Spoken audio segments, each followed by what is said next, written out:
What's up, XRP family? Thank you guys for joining the video for today. So here we can see it's crazy the SEC investigated Ripple for half a decade and found nothing. XRP has been in the top 10 for a whole decade, yet he thinks it's the biggest scam. At the same time, he's defending the biggest scams, frauds and criminals in this industry, even after it's all been exposed. Now, think about this, guys. Just think about the very fact that XRP and Ripple have been around for a decade in the top 10, have never been found to do any fraud or any weird thing, and yet they get sued. Doesn't that ring any bells? And I've been saying this from the beginning. This is all by design. Look at Tesla, look at Apple. They all got in a lawsuit and it looked bad, but at the end the stock price went sky high. And why is it the same thing happening with Ripple? You have to think. And this is not to say that XRP will go sky high because of this, but it's a very good indication, and it happens over and over again with disruptors. So here we can see fire up the FTX exchange, issue a new FTT token, distribute the token to creditors, depositors, accrue 100% of profits to token holders. It will be the biggest exchange in the world and users will be made more than whole. Now, this was the plan. I've been speaking to some of our investment companies that were building on Luna about what happened and what their next moves are. It's finally time to write a threat. Now, this was all part of the plan, guys. They wanted to sue XRP. They want this lawsuit. They want to regulate XRP so it can be used mainstream. Look at this. I really respect the XRP community. These guys changed my life. I meant that. Again, this also goes for me, guys. The XRP community is a great community. These are people who are willing to take risks. These are people who stand together for something that is just. And you can see this video. With habits like to sleep enough, right, to read books, to take action, to take risks. And I did that before I was researching crypto. So actually, right, crypto was the greatest thing that ever happened in my life. And that's why I really respect the XRP community, and I really love them from the bottom of my heart, because these guys have changed my life. Like, since I came on Twitter and I started like to talk and to interact with these guys, and I actually used to be like a funny character, and that's why my name is King Doggo. And I used to be like a funny, like a funny character that I just like, that's like educating and also having fun on Twitter. But then I realized that people also need each other, and then I started to become more serious, more inspirational, and I just used to. Now this goes for everyone that is watching this video, guys. You can see that if you actually engage in this community, it's very beneficial for you. Now here we have Ripple XRP fam, IMF on crypto regulations and supervision of crypto assets. We think it is important that regulatory agencies move quickly to manage the risk that crypto assets generate while not stifling innovation. Gary, are you there? Now again, all comes down to Gary, and I will show you a very interesting thread, guys, by Tom Emmer. This is a congressman, and he is literally saying that Gary Gensler has to answer. Now first, let's take a look at this video. Advanced economies are also potentially susceptible to financial stability risks from crypto assets. Given that institutional investors have been increasing their stablecoin holdings, attracted by higher returns of DeFi platforms in what had been a low interest rate environment. This is why we think it is important that regulatory authorities move quickly to manage the risks that crypto assets generate, while not stifling innovation. Our reports made 5 key recommendations. First, we believe that crypto asset service providers delivering critical functions should be licensed, registered, and authorized. Such entities include those providing storage, transfer, exchange, settlement, and custody services. Rules should be similar to those applying to providers of these services in the traditional financial sector. Licensing and authorization criteria should be clearly articulated, the responsible authorities clearly designated, and coordination mechanisms among them well defined. Second, entities carrying out several functions should be subject to additional prudential requirements.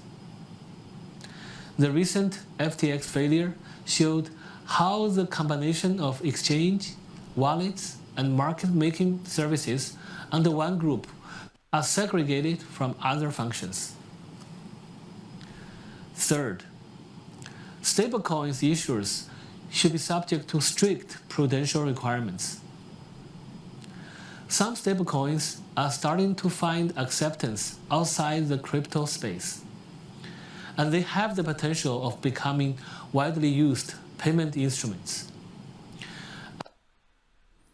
Now, if you can listen very carefully to what he's saying actually, guys, because these restrictions and these licensing that they're talking about is actually something that is very normal because it already exists in the UAE, for example. It already exists in Japan. It already exists in Asia. So the thing is, what is happening in the US, especially regarding FTX, is a very weird thing. They should have clear guidelines. They should have clear licensing requirements for companies that are dealing in crypto assets. But they don't have all this stuff. It's very bad.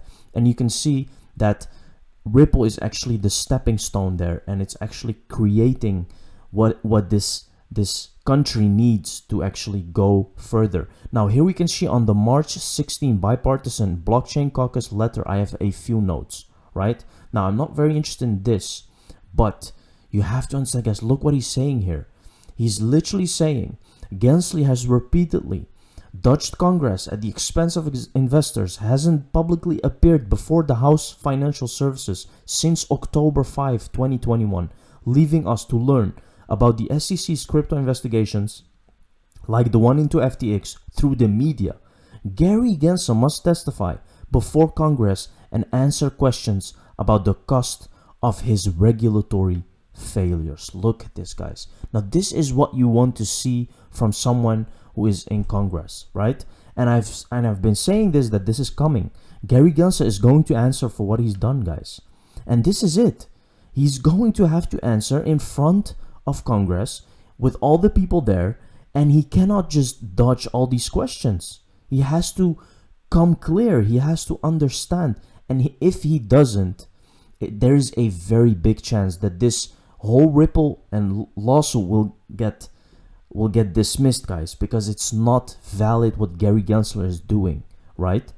So then in the first place, they don't have the authority to just go and sue Ripple. Ripple partner Bitso launches crypto-powered WhatsApp remittance between US and Mexico. Now look what's possible with using XRP.